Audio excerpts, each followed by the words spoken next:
सितंबर 1918 का एक दिन है। पहली जंग अजीम खत्म होने को है और फ्रांस का एक छोटा सा कस्बा है जिसमें एक बरतानवी सिपाही के निशाने पर एक नौजवान जर्मन सिपाही है जिसको वो छोड़ भी सकता है और मार भी सकता है।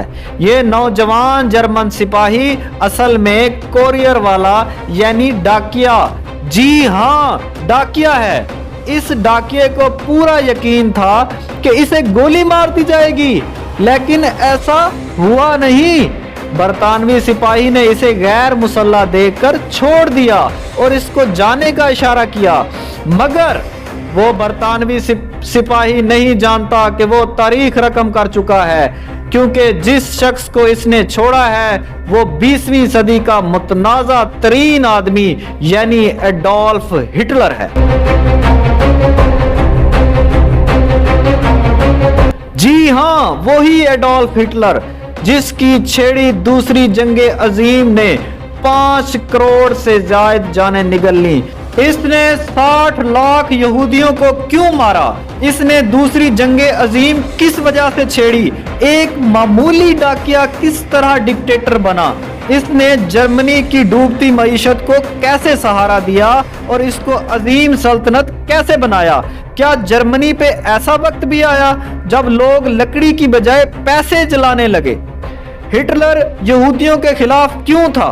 इसने खुदकुशी करने के बाद गार्ड्स को क्यों कहा कि मेरी लाश को जला दिया जाए? हिटलर की महबूबा कौन थी? इसके बारे में यह भी मशहूर है कि इसके अपनी बहन की बेटी के साथ नाजायज ताल्लुकात थे। इन सब हकायक से हम पर्दा उठाएंगे और इसी तरह कई हैरान कुन वाकयात हम आपको इस सीरीज में यानी कि हिटलर सीरीज में बताएंगे, तो आप हमारे साथ आखिरी पार्ट तक जुड़े रहिएगा।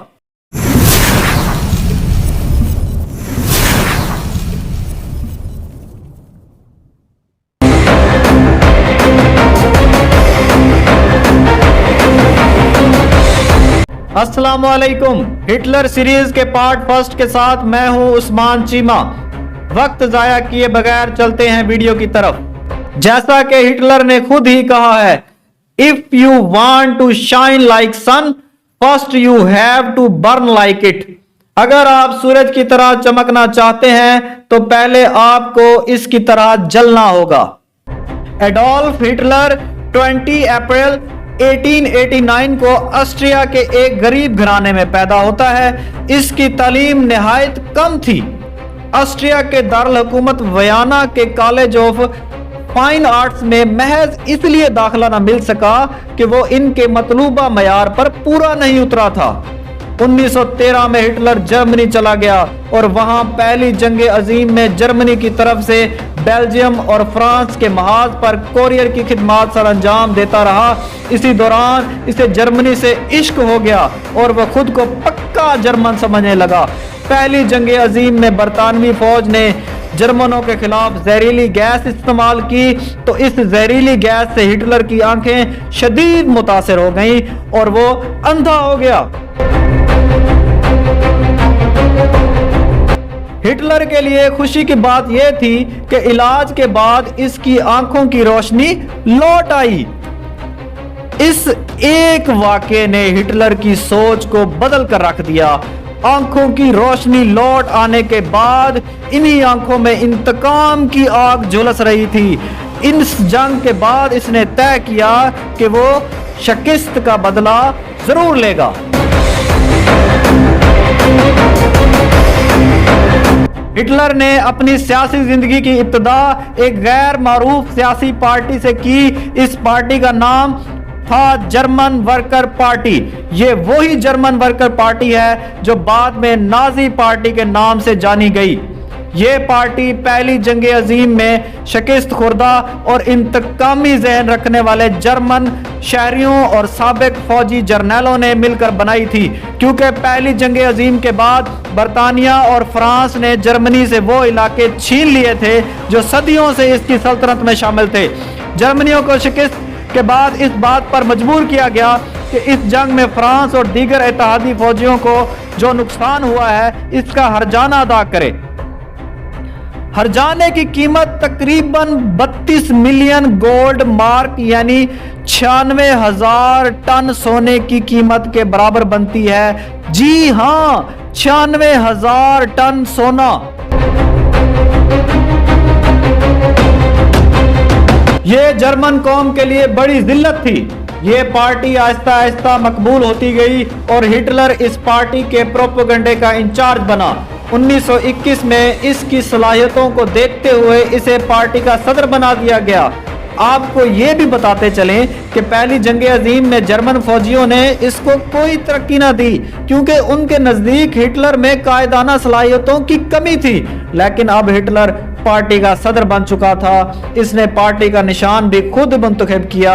ये निशान जो हम आपको स्क्रीन पर दिखा रहे हैं, इसका मतलब बनता है वेलफेयर यानी कि फलाह। यूरोप में ये निशान खुशकिस्मती की अलामत के तौर पर भी इस्तेमाल होता था और यही निशान इसने अपनी पार्टी के लिए मुंतखब किया।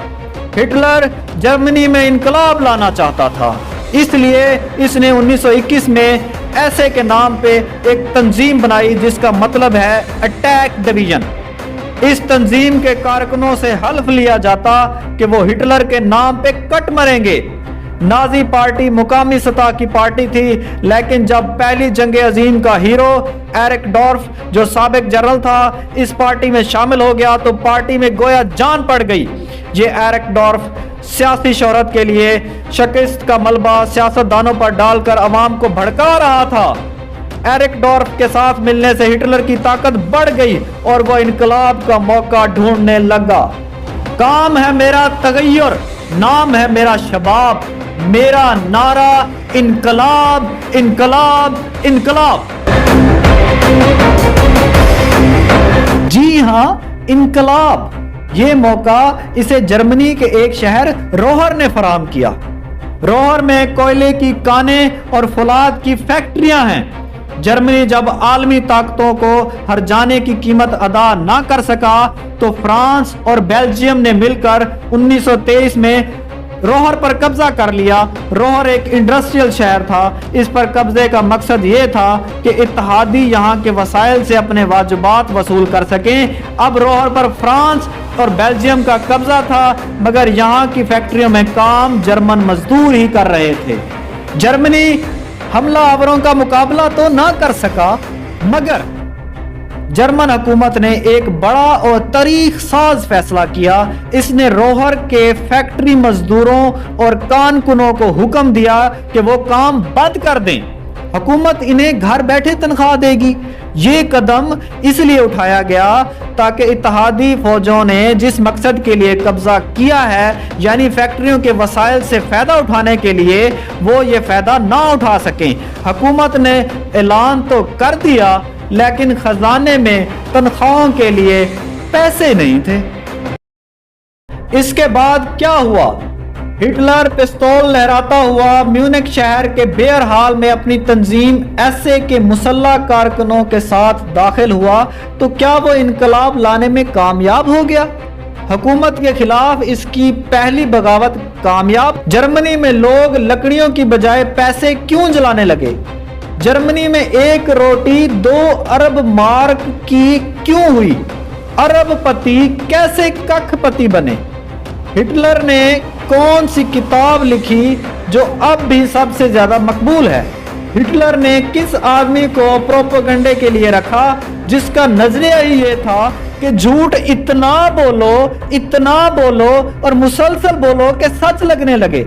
जर्मनी से हजारों मील दूर अमेरिका में ऐसा क्या वाकया पेश आया कि इसने पूरी दुनिया का नक्शा ही बदल के रख दिया। ये सब हम आपको हिटलर सीरीज के पार्ट 2 में बताएंगे। अगर आपने अभी तक हमारे चैनल को सब्सक्राइब नहीं किया तो सब्सक्राइब करें ताकि अगली वीडियो आप तक बआसानी पहुंच सके।